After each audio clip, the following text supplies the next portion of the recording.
어느 연립주택에서 눈을 뜬 소녀. 그녀는 직감적으로 자신이 죽었다는 걸 눈치챕니다. 그리고 좋아하는 남자애를 만나기 위해 이곳에 온 것을 기억해내는데요.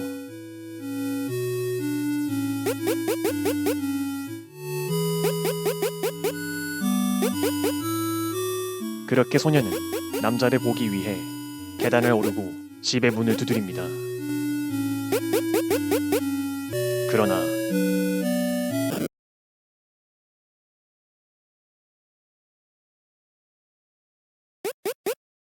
남자는 죽어서 이렇게 된 소녀를 볼 수 없었죠.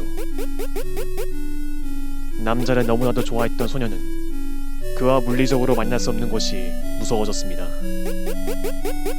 그래서 유령인 상태에서도 만날 수 있는 방법을 생각해내는데요.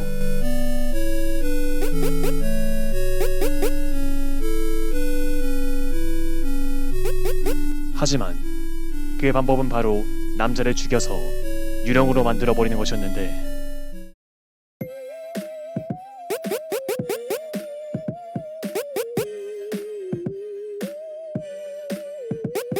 그렇게 그녀는 7주가 지나서 4, 5세기로 끌려가기 전에 남자를 죽이기 위한 노력을 하기 시작합니다. 소녀는 남자의 집을 조사하면서 우선 자신이 이곳에 있다는 것을 알리기로 합니다.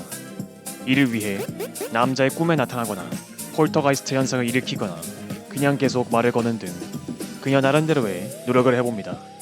그리고 유령이 된 지 49일째가 되는 날, 소녀는 예전과는 다른 느낌을 받았습니다. 마침내 남자가 자신을 보고 들을 수 있게 된 것이죠.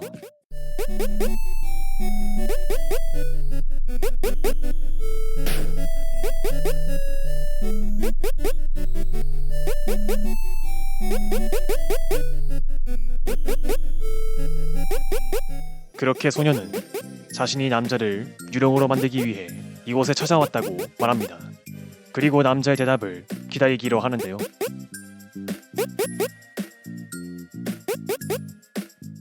다음날 아침, 소녀는 현실 세계에서 사라지기 전에 자신의 심정을 이야기하고 남자의 결정을 듣기로 합니다.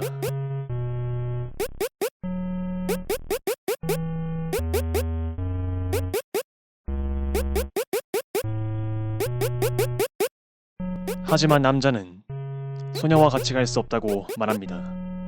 부탁을 거절당한 소녀는 분해하고 슬퍼합니다. 하지만 현실을 받아들일 수밖에 없었죠.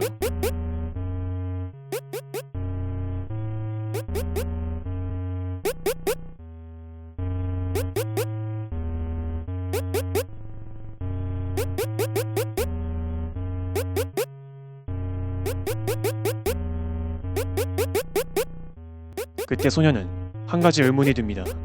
어째서 남자는 자신을 보자마자 왜 유령이 된 건지 물어본 걸까요?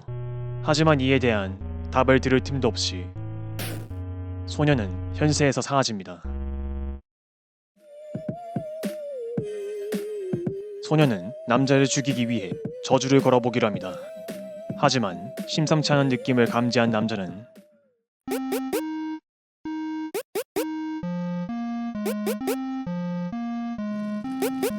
유령을 없애기 위해 퇴마사를 집으로 불러버립니다.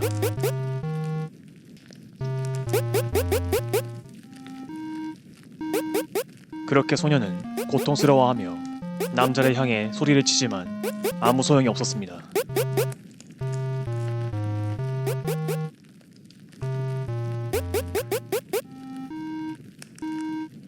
결국 그녀는 허무하게 소멸해버립니다. 소녀는 계속 현실 세계에 간섭하면서 유령으로서의 힘이 너무 강해져 버립니다. 이로 인해 소녀는 조금씩 인간성을 잃어가죠. 그러나 소녀는 현실 세계에 간섭하는 것을 멈추지 않았습니다. 이 때문에 남자는 정신적으로는 물론 육체적으로도 피폐해지기 시작하죠. 이후 두 사람은 서로를 볼 수 있게 되지만 소녀는 완전히 악령이 되어버리고 남자는 금방이라도 쓰러질 것 같은 상태가 됩니다. 그렇게 소녀의 폭주는 더 이상 멈출 수 없게 되고 결국엔 남자를 자신의 손으로 죽이게 되죠.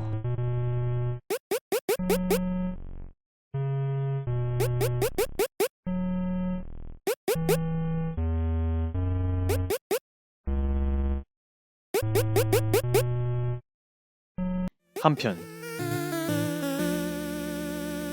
죽어서 유령이 된 남자는 자신이 생전에 살던 집에서 눈을 뜨는데요. 그리고 집에서 나갈 수 없게 된 것을 알게 됩니다.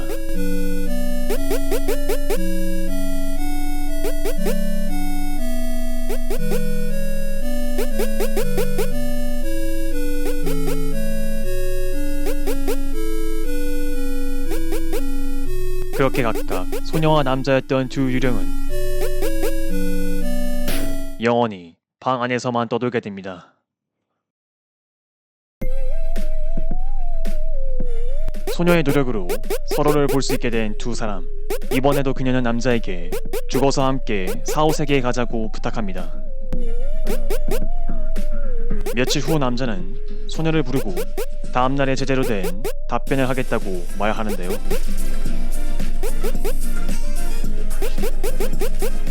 다음날 소녀는 생각지도 못한 형태로 자신의 소원이 이루어지게 됩니다.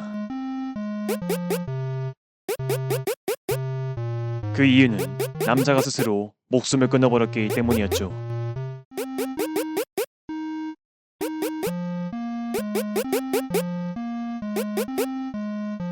사실 남자는 소녀의 부탁을 들은 이후 더 이상 정신적으로 버틸 수 없었습니다. 가난한 집안 형편, 집을 나가버린 아버지, 신경질적으로 변해버린 어머니, 남자는 이 모든 것에 다 지쳐버린 것이었습니다. 그렇게 두 사람은 4, 5세계에서 오래도록 행복하게 살게 됩니다. 남자가 여자의 부탁에 대해 생각하게 해달라고 말한 날 이후 소녀는 우연히 부엌 서랍장을 열고 남자가 숨긴 칼과 소금 봉지를 발견합니다. 소녀가 칼을 잡으려고 하자 솜의 끝이 소금에 닿고 그곳이 서서히 검게 변하기 시작합니다. 이 모습을 본 남자는 소금과 칼을 소녀의 손에 닿지 않도록 가져가 버립니다. 소녀는 아쉬워했지만 점점 몸도 마음도 피폐해지는 남자를 보며 자신의 소원은 결국 이루어질 거라고 생각했죠. 다음날 소녀는 갑자기 심한 피로감을 느낍니다.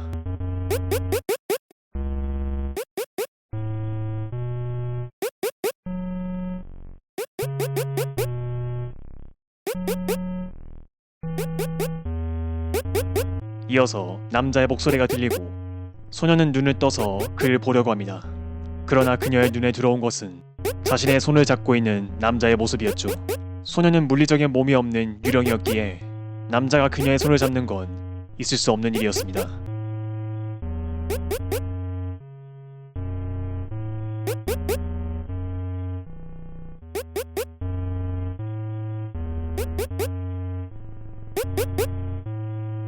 그리고 평소 남자의 온화했던 모습은 온데간데 없었는데요.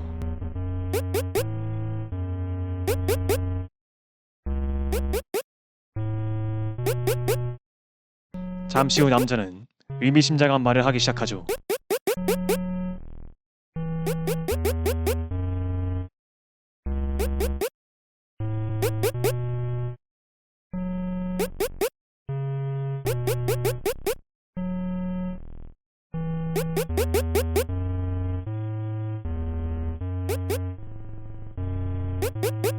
그때 소녀는 남자의 뒤에서 무언가를 발견합니다. 그것은 바로 소금이었죠. 정신적으로 내몰린 남자가 소녀를 4, 5세계로 가지 못하게 하기 위해 주위에 소금을 뿌려둔 것이었죠.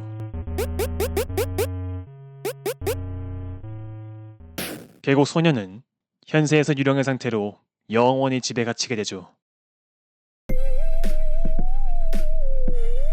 남자의 대답을 듣기로 한 날의 아침, 소녀는 살아있었을 때 남자와 함께 불꽃놀이를 보러 가자고 약속을 한 것을 기억해냅니다.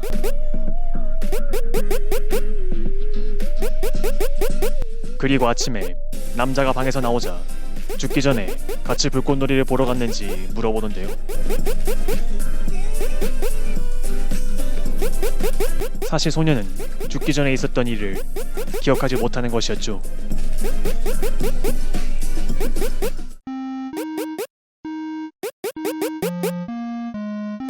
소녀의 물음에 대해 남자는 우선 그날 자신이 겪은 일에 대해 말합니다.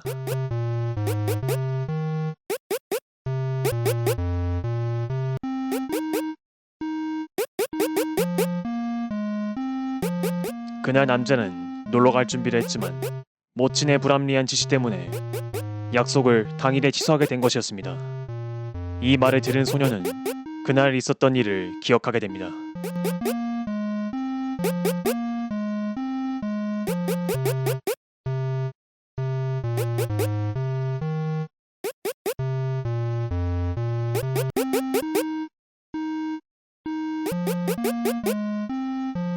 그녀는 약속이 취소된 것에 납득할 수 없었고 결국 남자의 집에 찾아갔었습니다.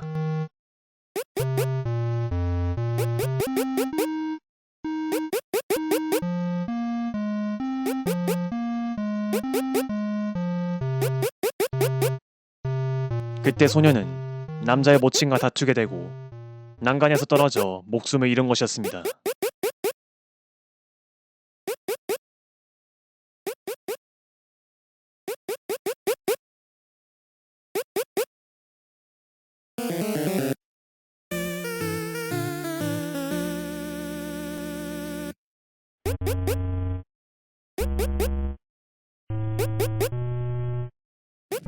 이어서 그녀는 또 하나의 사실을 알아차립니다.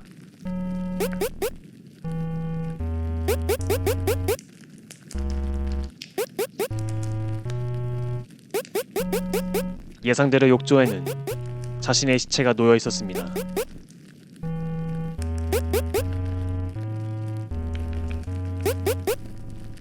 남자는 자신의 모친 때문에 목숨을 잃었음에도 불구하고 죽어서도 집까지 찾아와서 함께 있으려고 하는 소녀를 이해할 수 없었습니다. 그리고 그는 처음부터 소녀를 좋아하지 않았다고 밝힙니다. 그 이유는 소녀는 제멋대로 행동해서 빈번하게 자신을 곤란하게 만들었고 자신과는 다르게 물질적으로나 정신적으로도 부족함 없이 지내고 있는 소녀를 보면 자신의 처지가 비참해 보였기 때문이죠.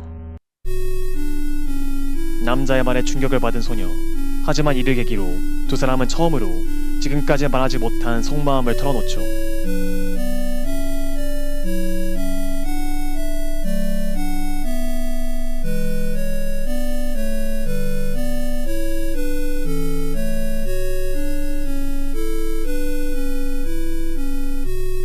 부족함 없는 환경에서 태어난 소녀는 타인의 입장을 생각하는 상황을 많이 겪어보지 않아서 자신이 생각한 것을 당연히 타인도 생각하고 있을 것이라고 착각하고 있었고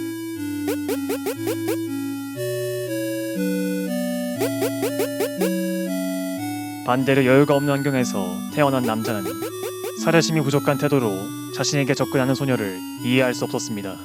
다만 그에게는 여유가 없는 생활을 하면서 배운 배려심이 있었기에 소녀의 분별 없는 언행을 눈감아주고 아무 말도 하지 않은 것이었죠.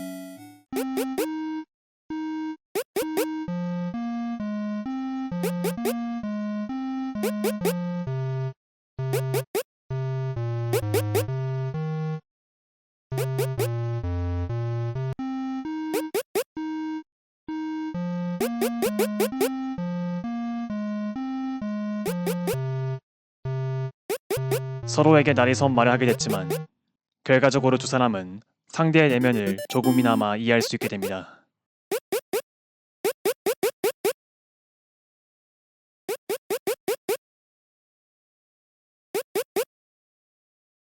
그때 소녀는 무거운 분위기 속에서 갑자기 밝은 모습으로 말하기 시작합니다.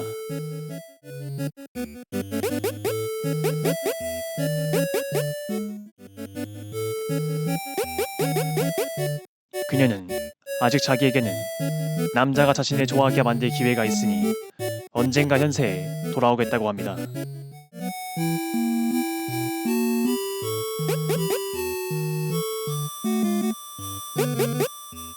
하지만 이번에는 일방적으로 호감을 표시하기 위해서가 아닌 남자를 지키기 위해서였죠. 이는 소녀가 정신적으로 성장하여 다른 사람이 처한 사안도 생각할 수 있게 되었기에 가능한 일이었죠.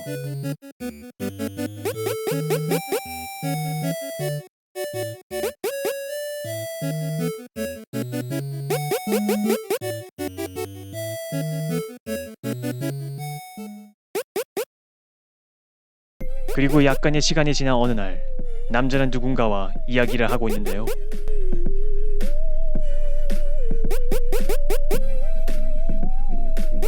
그 상대는 약속대로 수호령에 돼서 돌아온 소녀였습니다.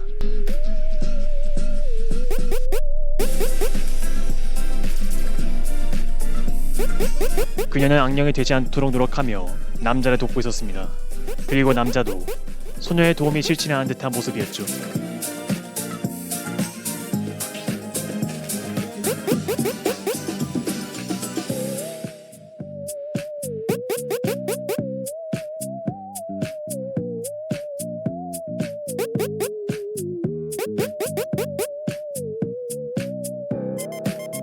그렇게 두 사람은 서로가 납득할 수 있는 형태로 함께 평온한 생활을 보낼 수 있게 됩니다.